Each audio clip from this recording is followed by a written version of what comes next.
ఆపకపోతే గొడవ ప్రశాంతంగా ఏం లాభ రేట్ ప్రశాంతంగా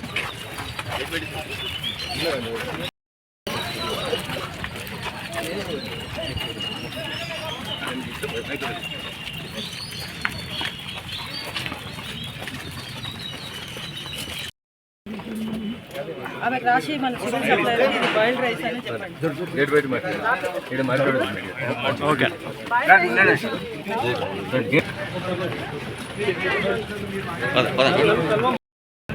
తమ విధి నిర్వహణలో నిర్లక్ష్యం వహించినటువంటి పోలీస్ అధికారులను వెంటనే సస్పెండ్ చేయాలని చెప్పి స్థానిక పార్లమెంట్ సభ్యునిగా నేను ఈ సందర్భంగా డిమాండ్ చేస్తా ఉన్నాను. ఉదయం 11:30 నుంచి పోలీస్ స్టేషన్కి వచ్చి కంప్లైంట్లు ఇచ్చి జరుగుతున్నటువంటి సంఘటనల పట్ల పోలీసు వాళ్ళని అలర్ట్ చేసినప్పటికీ కూడా స్థానికంగా ఉంటున్నటువంటి ఒక ఏఎస్ఐని, మహిళా ఏఎస్ఐని బూతులు తిడితే కూడా కనీసం కేసు నమోదు చేయనంత అచేతన వ్యవస్థలో పోలీస్ వ్యవస్థ ఉందంటే ఇంతకంటే దుర్మార్గమైనటువంటి విషయం ఇంకొకటి ఉండదు. చట్టం ముందు అందరూ సమానమే. ఈ మాటను మేము గౌరవిస్తూ ఉన్నాం, కానీ పోలీసు వాళ్ళు గౌరవిస్తలేరు.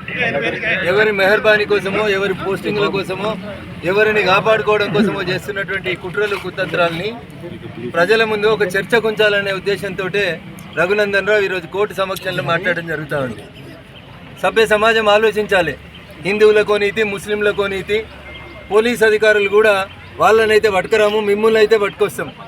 ఈరోజు కూడా 14 మందిని పట్టుకొచ్చి టౌన్ పోలీస్ స్టేషన్లో పెడుతున్నారంట. అరే ముందు మీ ఏఎస్ఐని బూతులు తిట్టిన వాళ్ళని పట్టుకొస్తే నీ ఒంటి మీద ఉన్నటువంటి యూనిఫామ్కి విలువ ఉంటుంది. సిఐ గారు చిన్న చిన్న పిల్లల్ని ఆధార్ కార్డులు తీసుకురమ్మని పోలీస్ స్టేషన్కి రమ్మని బెదిరించి కూర్చోబెట్టి ఇప్పుడు కోర్టు కాడికి వెళ్ళి కూడా పట్టుకుపోతామని చెప్తా ఉన్నారంట. ఇట్లా భయపట్టిస్తేవాడు భయపెట్టేవాడు లేడు ఇక్కడ. సిఐలు గుర్తుపెట్టుకోరు మీరు ఫోటోలు తీసుకోవడాలు వీటికి ఎవడు భయపడతాడన్న చాలా చూసి ఇందాక వచ్చింది తెలంగాణ ఉద్యమం, తెలంగాణ గడ్డ. ఏం లేనప్పుడే నిజాం నవాబ్ సైన్యాన్ని కారం పొడితోటి ఉరికించినటువంటి తెలంగాణ గడ్డ ఇది. అందుకని పోలీస్ అధికారులకు చాలా స్పష్టంగా చెప్తా ఉన్నా, డ్యూటీ చేస్తే సరిగా చేయండి, చేత కాకపోతే లీవ్ పెట్టుకొని పోండి. కానీ హిందువులకైతే ఒక నీతి, ముస్లింలకైతే ఇంకొక నీతి. ఎందుకు దవాఖానకు చూడొస్తలేదా పేషెంట్ని? దెబ్బలు తాకినాయి ఆయనకి. వారం రోజులు హాస్పిటల్లో పెట్టి నాటకాలు ఏడిచి ఎవరి మెహర్బానీ కోసం మీరు దవాఖానలో ఇస్తున్నారు? మెదక్లో గవర్నమెంట్ హాస్పిటల్ లేదా? ఏ దవాఖానలో ఉన్నాడు మీకు కంప్లైంట్ ఇచ్చిన ఆయనకు తెలుగు వస్తుందా? ఆయన ఉర్దూలో రాసుకొస్తే మీరు తెలుగులో రాస్తారా మీ కానిస్టేబుల్? ఇదేనా మనం చేయాల్సినటువంటి డ్యూటీ? నేను దయచేసి చెప్తా ఉన్నా, ఇట్లాంటి తప్పుడు పనులు చేసేటువంటి పోలీస్ అధికారులకి మీకు గుర్తుండాలి. చాలా సందర్భాల్లో రఘునందన్ రావు మీ తరఫున వకాలత్ చేసిండు.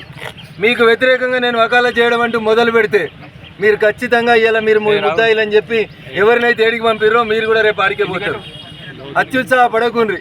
టెలిఫోన్ ట్యాపింగ్లో కూడా మీలాగానే కొంతమంది బాగా ఉత్సాహపడ్డారు. ఏడున్నారో గుర్తుపెట్టుకోర్రి. నేను మళ్ళీ చెప్తా ఉన్నా, మెదక్లో ఉన్న 2 సిఐలకి మీ వీడియోలు, మీ సీసీ ఫుటేజ్లు నేను ఇప్పుడు వస్తున్న ఎస్పీ ఆఫీస్కి. టౌన్ పోలీస్ స్టేషన్లో ఉన్న 14 మందిని మీరు పంపిస్తే మేము ఎస్పీ ఆఫీస్ నుంచి ఇంటికి పోతాం. లేకపోతే టౌన్ పోలీస్ స్టేషన్కి వచ్చి ఇడిపించుకోమంటే బరాబరి ఇడిపించుకొని పోతాం. ఏం కాదు, చట్టాన్ని చేతుల్లోకి తీసుకుంటారు, కేసులు అవుతాయి. ఈ కేసులకు భయపడ్డాడు కాదు రఘునందన్. మీ రంగనాథ్ గారికి కూడా చెప్తా ఉన్నా, ఐజీ గారికి. రంగనాథ్ గారు ఇంతకుముందే మీకు 1-2 సార్లు బీజేపీ వాళ్ళ చేతుల శృంగభంగం అయింది. కరీంనగర్లో, వరంగల్లో ఎక్కువ ఉత్సాహం చూపెట్టారు మీరు. మేము ఎవరి గురించి, వ్యక్తుల గురించి మాట్లాడొద్దు అనుకుంటున్నాం, అయినా మీరు రెచ్చగొడతా ఉన్నారు. కాబట్టి ఒక్క లైన్ మాత్రం స్పష్టంగా చెప్పిపోతా, justice may be delayed, but మీరు మాత్రం ఖచ్చితంగా శిక్ష అనుభవిస్తారు. టెలిఫోన్ ట్యాపింగ్లో కూడా అప్పుడు పింక్ యూనిఫామ్ వేసుకున్న పోలీసు వాళ్ళు ఇట్లే చాలా ఎగిరిర్రు, మాకు ఎదురు లేదని ఎగిరిండ్రు. ఇలా ఏడున్నారు? శ్రీకృష్ణ జన్మస్థానంలో ఉన్నారు. మెదక్ పోలీస్ అధికారులకు కూడా చెప్తా ఉన్నా, తొందరపడి మీరు తప్పుడు పనులు చేస్తే ఖచ్చితంగా మీరు కూడా శ్రీకృష్ణ జన్మస్థానానికి వస్తారు. ఇది నేను మెదక్ ఎంపీగా మా మెదక్ ప్రజలకు ఇస్తున్నటువంటి వాద. పోలీస్ స్టేషన్కి నిన్న కార్డులు తీసుకొని వస్తే, నిన్న ఆధార్ కార్డులు తీసుకురామంటే ఆధార్ కార్డులు తీసుకొని వస్తే ఎట్లా కూర్చోబెడుతున్నారు 3 గంటలు, 5 గంటలు?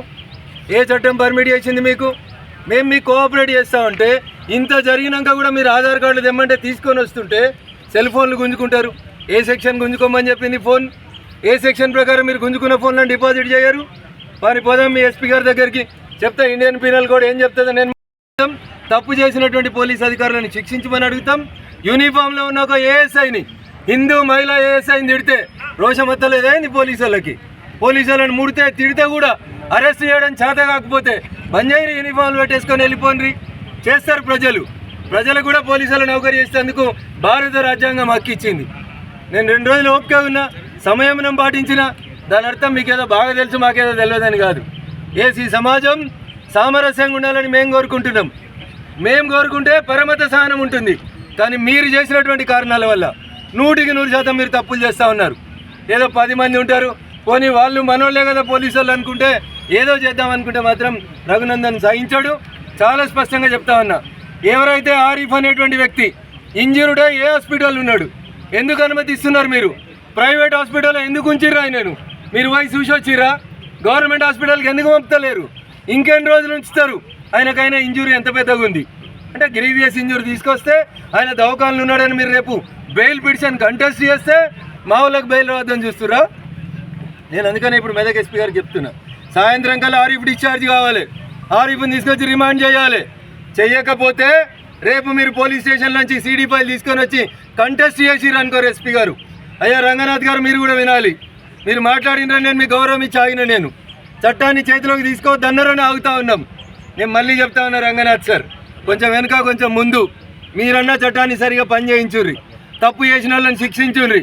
లేకుంటే బరాబరి టెలిఫోన్ ట్యాపింగ్లో మీ వాళ్ళకి ఏ గతి పట్టిందో మా మెదక్ పోలీసులకు కూడా అదే గతి పడుతుందని ఈ సందర్భంగా హెచ్చరిస్తాం.